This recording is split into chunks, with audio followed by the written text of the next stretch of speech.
2016 Ducati XDiavel's first ride review. The XDiavel is a perfect example of the Ducati design approach. First, the designers decided what constitutes a cruiser is seen through its research of the American market. Next, the designers processed the information through the filter of Ducati styling, technology and performance to settle on what the key features would be. In the case of the XDiavel, the cruiser traits are relaxed, low-speed riding, the call of travel, and a feet-forward riding position. On the Ducati half of the DNA, signature Italian style crafted with the latest engineering and delivering a hefty dose of performance. This folding together of the somewhat contradictory design goals is what puts the X in XDiavel. While the engine is always important in a motorcycle, in cruisers it is the crown jewel, the centerpiece of the bike's design while simultaneously being the heart of its functionality. The Ducati Strada DBD1262 takes this to the extreme, in a most positive way. With the Multistrada 1200 engine as its starting point, Ducati's engineers massaged and reshaped the L-twin to a form more appropriate for Ducati-style cruiser duty. The 1262cc displacement comes courtesy of a longer stroke, yielding board and stroke dimensions of 106.0mm x 71.5mm. Cruiser riders don't normally spin their bike's engine up to the RPM limit. Instead, they usually rely on the bottom end to work as the primary motivating factor. Ducati have clearly studied this phenomena and have moved to address this with the XDiavel. The result is a claimed torque peak of 95 pounds-feet at 5,000 RPM. While that RPM level may be a bit high for traditional cruisers, in fact, on many cruisers, that would be approaching the rev ceiling. The peak is significantly lower than on the previous Diavel and then remains relatively flat until 7,500 RPM. Compression was bumped from 12.5:1 on the MTS to a healthy 13:1 on the XDiavel.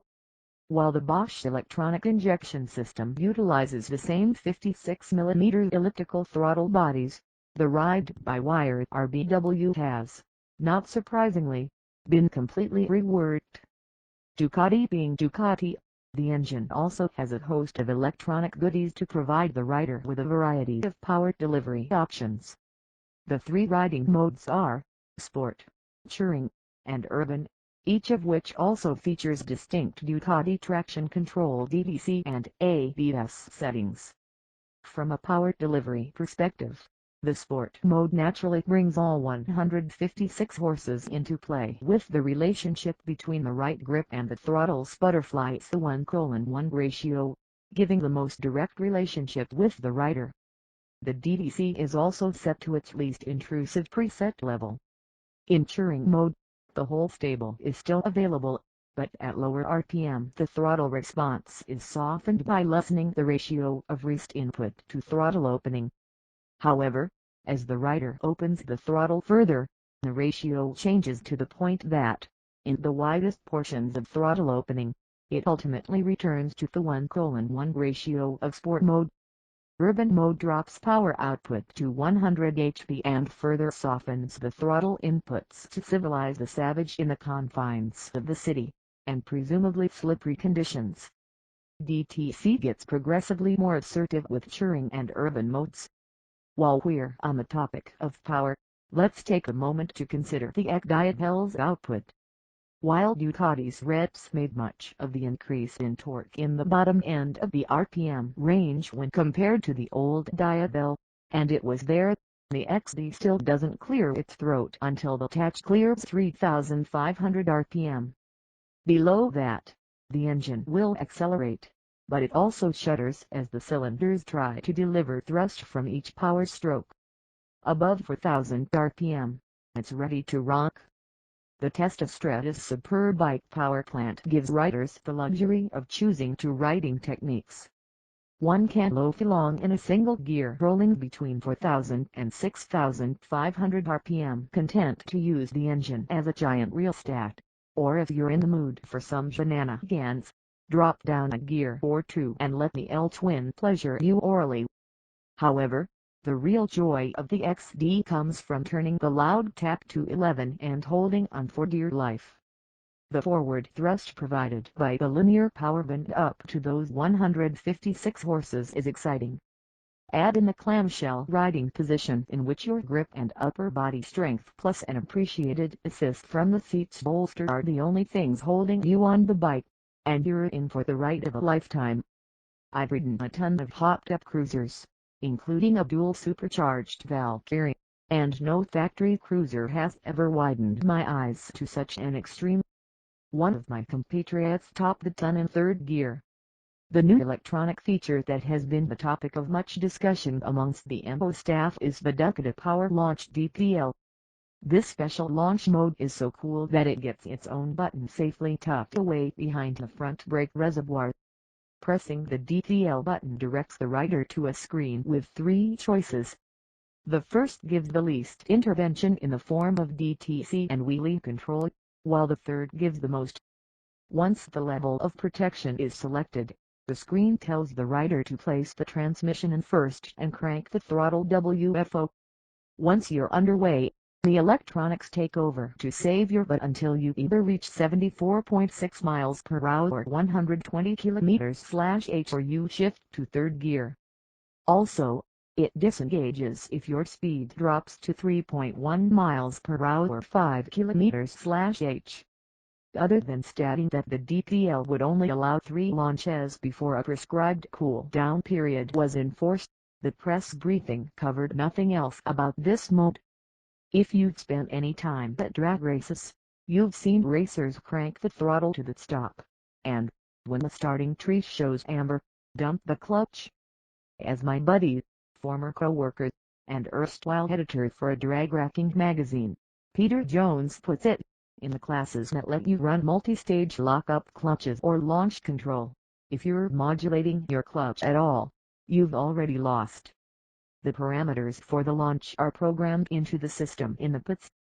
It was in this spirit that I selected DPL Level 3 for the most intervention. The finish of the engine varies based on whether it is a standard or S Model XDiavel. The standard receives an all-black engine, while the S has machined highlights breaking up the engine's glossy black belt covers. Additionally, other select S model pieces, like the peg mounting brackets and the outside edge of the 11 spokes on the alloy wheels, are machined to contrast the black paint. The S also receives a glossy black paint, as opposed to matte black, and a snazzy but understated textured gray and accenting red racing stripes down the center of the tank and front fender. Two other visual details round out the cosmetic features of the S, the LED daytime running light wrapped around the top of the headlight and the gold of the Brembo M50 brake calipers. Functionally, the standard and the S are the same with the sole exception of the front calipers. The standard sports Brembo M432 radial monoblock calipers. Both bikes utilize 320mm EMI floating front discs. When used in anger, both sets of calipers provide plenty of usable performance, but if you want to see EIC Duke swoon, get him talking about his love of the M50S. The same holds true of the XDiavel S, but wait, there's more. All XDiavels benefit from the cornering ABS provided by the Bosch Inertial Measurement Unit IMU, which dynamically measures pitch and roll angles plus the speed of relative variations in attitude, allowing the ABS unit to tune its response to the chassis current orientation and state of change. Although we've hinted at the XDiavel's styling, we haven't yet turned our full focus on it. The primary design criteria were to embody the cruiser elements of a long, low stance and the almost omnipresent teardrop-shaped tank, then couple those with a feet-forward riding position. While the original Diavel had a sport bike-like bulbous top tank, the XDiavel displays the vestigial hum on its cruiser-styled teardrop. However, the abbreviated seat and pillion share more resemblance to a monster seat than that of any cruiser. The best way to approach the XD's relationship to cruiser aesthetics is to look at the broad strokes. The bike's lines largely taper down towards the back. The engine is displayed in a frame designed to show its beauty and muscularity. The LED headlight is a minimalist unit that flows into the fork.